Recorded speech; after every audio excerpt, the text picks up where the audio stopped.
Hello everyone, this is Saumya and welcome to my channel. और सबसे पहले तो मैं बता दूं कि मैं एक हिंदी मीडियम स्टूडेंट रही हूं और मैंने अपनी स्कूलिंग शहडोल के सरस्वती शिशु विद्या मंदिर से मैंने अपनी पढ़ाई कंप्लीट की है। और I am really proud of it कि मैंने इस स्कूल से पढ़ाई की है। तो मैं आज बताने वाली हूँ कि मैं एक हिंदी मीडियम स्टूडेंट हूँ कि मैंने अपनी इंग्लिश कैसे इम्प्रूव की, क्योंकि स्कूल में तो सिर्फ इंग्लिश एज अ सब्जेक्ट ही पढ़ा है बस। तो फिर बेसिकली मैंने 5 पॉइंट्स बनाए हैं इंग्लिश को इम्प्रूव करने के लिए, और मैं क्या करती हूँ वो मैं बता रही हूँ। तो सबसे पहला पॉइंट है कि आपको अपनी रीडिंग हैबिट बढ़ानी है। रीडिंग हैबिट बढ़ाने के लिए तो आप नॉवेल भी ले सकते हैं या कोई इंग्लिश न्यूज़पेपर भी पढ़ सकते हैं। और मैं क्या प्रेफर करती हूँ, मैं द हिंदू पढ़ती हूँ।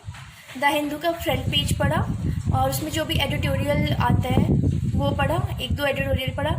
कम से कम मैं 1 घंटा स्पेंड करती हूँ हिंदू पढ़ने में। और तो जितना ज़्यादा आप रीडिंग हैबिट बढ़ाएंगे उससे उतना ही आपको इंग्लिश आपको इंग्लिश में इम्प्रूवमेंट देखने को मिलेगी।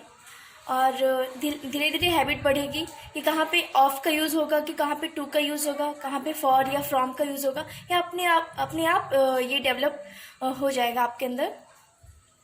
तो इसमें बिल्कुल भी टेंशन लेने वाली बात नहीं है कि अगर आप पढ़ रहे हैं स्टार्टिंग में इंग्लिश न्यूज़पेपर तो आपको कुछ भी समझ में नहीं आ रहा है, क्योंकि सेम चीज़ मेरे साथ भी हुई थी। मैं पढ़ती थी, मुझे कुछ समझ में नहीं आता था, सब ऊपर से जाता था। बट कोई नहीं, अगर आप 1 हफ्ते भी अगर टाइम स्पेंड करते हैं तो धीरे धीरे आपके अंदर वो समझने की स्किल अपने आप आ जाएगी और आपको खुद थोड़ा थोड़ा आर्टिकल समझ में आने लग जाएगा।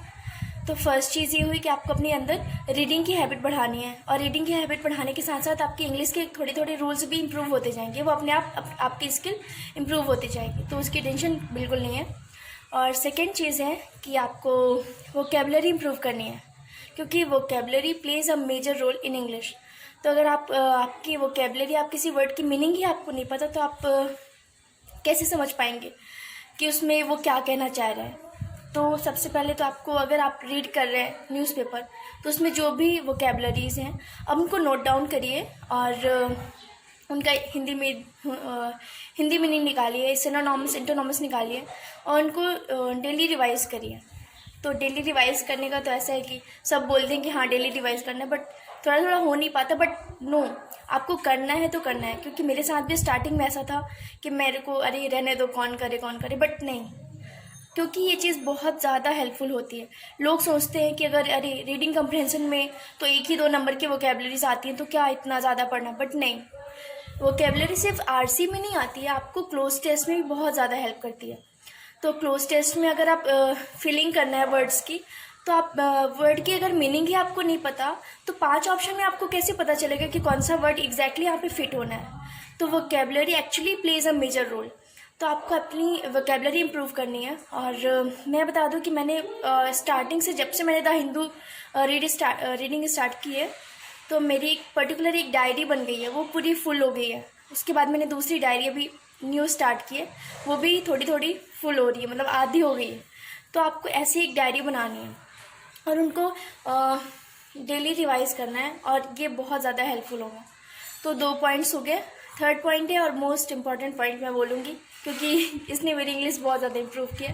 तो thanks to Nimisha Bansal ma'am, आप उनका 120 रूल्स देख सकते हैं, वो बहुत ज़्यादा हेल्पफुल है, क्योंकि ग्रामर में, एरर डिटेक्शन में आपको बहुत ज़्यादा हेल्प होगी अगर आप 120 rules of Nimisha Bansal ma'am को देखेंगे तो। और मेरी, क्योंकि ग्रामर में इतनी अच्छी नहीं रही है, तो मैम की इंग्लिश वाली वीडियोस देख के मेरी काफ़ी अच्छी इंग्लिश हो गई है, पहले से तो काफ़ी अच्छी है। और फोर्थ पॉइंट है मोस्ट इम्पॉर्टेंट, ये भी पॉइंट मैं बोलूँगी।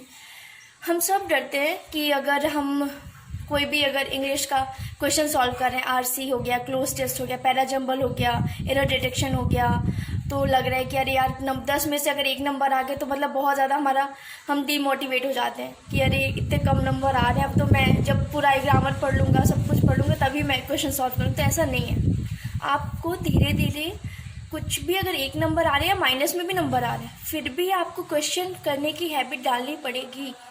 अगर आप क्वेश्चन नहीं कर रहे हैं, अगर आप वो एग्ज़ाम लेवल फेस नहीं कर रहे हैं, तो आप एग्ज़ाम में कैसे करेंगे। तो अगर आपके 0 या माइनस में भी मार्क्स आ रहे हैं, फिर भी आपको इंग्लिश के क्वेश्चंस करने ऑन द डेली बेसिस। तो चाहे वो एरर डिटेक्शन के हो, आरसी के हो, पैराजम्बल के हो, क्लोज टेस्ट का, आपको डेली बेसिस पे एक एक चारों टॉपिक के क्वेश्चन करने हैं। तो इस तरह से आपको भले ही आपके ग्रामर रूल्स नहीं आ रहे हैं, लेकिन अगर आप उसका सोल्यूशन देखेंगे तो आपको समझ में आएगा कि हाँ यहाँ पे ये सेंटेंस होना चाहिए, ऐसे एरर डिटेक्शन करना चाहिए, कंजक्शन, प्रपोजिशन, मतलब धीरे धीरे खुद पता चलेगा वो क्वेश्चन सॉल्व करते हुए। तो धीरे धीरे सब खुद अपने आप स्किल डेवलप हो जाएगी अगर आप क्वेश्चन सॉल्व करेंगे। तो ये आप इसका अपना डर हटाइए और इंग्लिश के क्वेश्चन सॉल्व करिए, और बिल्कुल भी डीमोटिवेट होने की ज़रूरत नहीं है, क्योंकि मैं भी करती हूँ। तो अगर मैं कर सकती हूँ तो आप भी कर सकते हैं। तो बिल्कुल आपको भी करना है डेली बेसिस पे। और fifth and last point, and I would say that last but not the least, आपको जो भी इंग्लिश के सीरियल्स हैं, इंग्लिश मूवीज़ हैं विद सब टाइटल्स, मैं प्रेफर करती हूँ, क्योंकि बिना सब टाइटल्स के मेरी अभी इतनी हैबिट नहीं हुई है कि मैं आराम से देख पाऊँ। तो मैं सब टाइटल्स प्रेफर करती हूँ और उसके वीडियोस देखने हैं, क्योंकि इससे धीरे धीरे आपको इंग्लिश इससे भी इम्प्रूव होगी। तो basically you have to follow the all 5 points and you will definitely see the improvement on your English. And I would say कि मैं एक और चीज़ बताना चाहूँगी आप सब लोगों को, कि मैं इस पे जो मैं बोलने वाली हूँ उस पर मैं एक अलग से वीडियो बनाऊँगी, लेकिन मैं भी बता रही हूँ कि मैंने अपने 2 साल मैंने अपने वेस्ट किए जस्ट फियर ऑफ इंग्लिश। तो मुझे काफ़ी ख़राब लगता है कि मैंने अपने 2 साल सिर्फ RRBP और RRB क्लर्क एग्ज़ाम देते हुए मैंने स्पेंड किया, और बाकी एग्ज़ाम्स सिर्फ इंग्लिश के डर से मैं नहीं देती थी। और मेरी सबसे बड़ी गलती मैं मानती हूँ अपनी लाइफ की, बट कोई नहीं, अब जो हो गया सो हो गया। बट मैं अब अपने आप को इम्प्रूव कर रही हूँ। एंड मेरे जैसे जो भी लोग हैं वो आप बिल्कुल भी मेरी जैसे गलती मत करिए। सिर्फ हिंदी के लिए आप RRB क्लर्क और RRB PO अगर दे रहे हैं तो बिल्कुल ऐसा नहीं है, आप सारे एग्ज़ाम्स दीजिए, मेरी जैसे गलती मत करिए, क्योंकि सेम चीज़ मैंने भी गलती की। तो बिल्कुल ऐसा नहीं करना है। और थैंक यू सो मच आप सब लोगों ने मुझे बहुत आप सब लोग मुझे बहुत सपोर्ट कर रहे हैं। And thank you so much for giving me so much love and supporting me, and so stay tuned with me, and if you like the video just give me a thumbs up, and thank you so much for watching.